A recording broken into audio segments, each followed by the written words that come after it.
Hope, worry, and recovery, all that and more shapes the landscape of the Florida Panhandle 1 year after the BP oil spill threatened to suffocate the economy. News Channel 5's Michael Williams went to the Panhandle for us to look firsthand at the mood and the challenges ahead. He joins us live from Pensacola Beach tonight. Michael? Good evening from this Pensacola Beach marina where 1 year after the BP spill, this region is still charting a course toward recovery. For some, smooth sailing. Others, though, are still navigating a great deal of uncertainty, financial and otherwise. They have something to sing about now at Peg Leg Pete's. The visitors are back 1 year after the BP spill chased them away. Oil-stained Panhandle beaches are mostly a memory now, an image on his cell phone that waiter Paul Zimmerman shows the tourist. It gives me hope that it is cleaning up.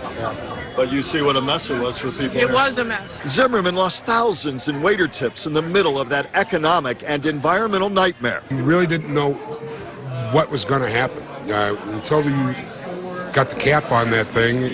How bad can it get? I mean, are we going to end up with the entire Gulf full of oil or something? The Panhandle was spared the worst of the oily shroud that coated many places along the Gulf Coast, but it is bad enough.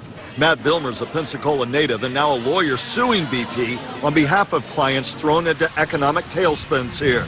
It spans every single industry that you can think of because everything in Pensacola really relies on tourism. Fisherman Paul Redman is struggling, a boat skipper, high and dry, too long, he says, because oily residue still covers much of his old Gulf fishing grounds. I don't have any idea what I'm going to do.